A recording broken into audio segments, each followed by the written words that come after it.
sabe que é tudo errado. Então você já começa errado. Que chegamos em um ponto de que essas verdades óbvias, elas estão aí gritando por serem vistas. Eu tenho uma convicção pessoal que quando a gente começa a pensar, realmente questionar a alimentação,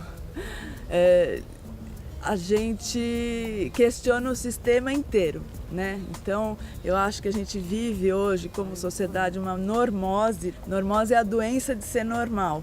Aquilo que é considerado normal é altamente doentio. Num sistema assim, em que tudo é valorado, em que tudo tem um preço, o tempo também tem um preço. E a alimentação, ela está inserida nesse tempo de vida que nós temos para muita coisa, entre elas alimentar.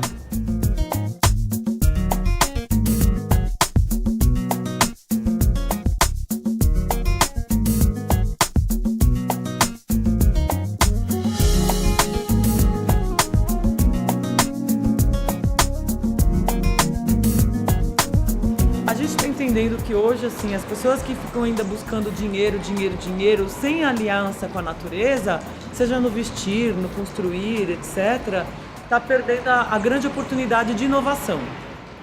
A gente está repetindo modelo, processo, sabores, cores, coisas, formatos, e a gente não está inovando.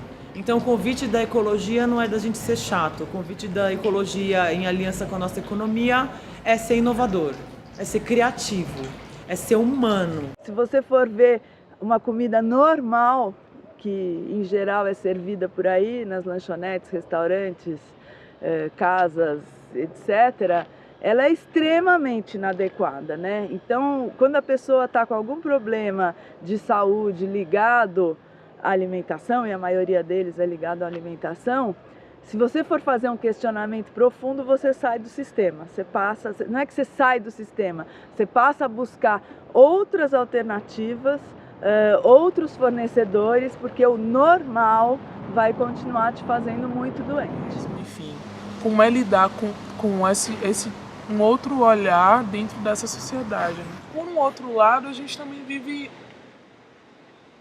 assim, uma crise, né, em torno também desse modelo de desenvolvimento que a gente tem hoje, né, pautado para o mundo. Existe, por exemplo, a preocupação da alimentação saudável, né, e algo coloca isso no contraponto com os transgênicos, por exemplo. Então, à medida que você resiste a isso, é um ato pessoal, individual, é uma decisão muito subjetiva, mas ao mesmo tempo é um ato político. E é nesse sentido que, sendo ato político, é contracultural. Você não compartilha, você não aceita pertencer a uma cultura que não, portanto, valoriza o tempo à mesa, a degustação do alimento. E tudo isso pressupõe, portanto, um alimento saudável, né? Um alimento orgânico, um alimento com o qual você vai ter uma relação maior. É problema de psicológico também da pessoa, que foi acostumado, aprendeu errado. Eu mesmo comecei, se eu tivesse começado no orgânico, então foi aprendido errado, a cultura errada. A pessoa aprendeu, então, aí para você virar a cabeça da pessoa é difícil. E lá mesmo eu tentei virar vários lá, mas a pessoa aprendeu errado, entendeu? Então é complicado.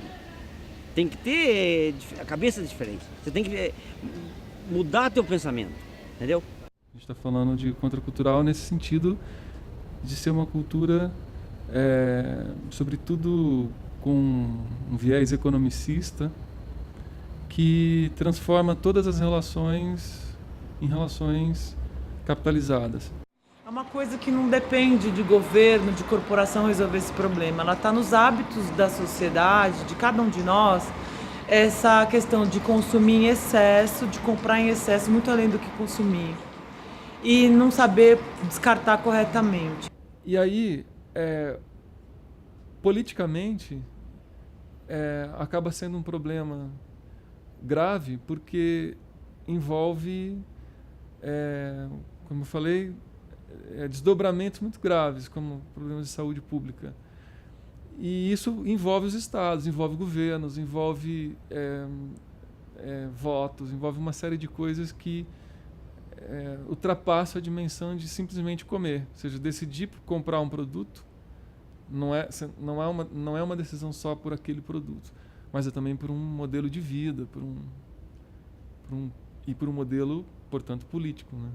É isso no caso, né, quando temos um telefone, um copo, pode ser uma coisa que não traga maiores consequências.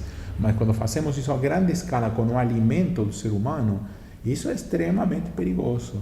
Então, hoje estamos vendo essas doenças da modernidade proliferarem. Que doenças são? São, por exemplo, o mal celíaco, que não existia nessa proporção, era uma anomalia tão rara quanto o câncer também. Se a gente conseguisse se desvincular essa quase imediata relação entre o alimento e um valor, né, a gente acha que consegue ser mais saudável. De alguma maneira, há esse movimento de buscar entender, né, e de perceber que nessa relação passado e presente as coisas elas não estão tão distantes quanto a gente costuma imaginar, que o passado é alguma coisa que está muito longe e o presente é uma coisa que está completamente desconexa, né, nessa relação. E pelo contrário, são duas percepções de tempo, né, ou dois conceitos que existem sempre em relação. A gente não consegue pensar uma coisa sem a outra. Então, isso também sinaliza pra gente essa onda gigante do desperdício. Sinaliza pra gente o quanto a gente está ignorante em relação a vários aspectos do alimento e do alimentar-se. E do desrespeito que a gente está tratando o alimento.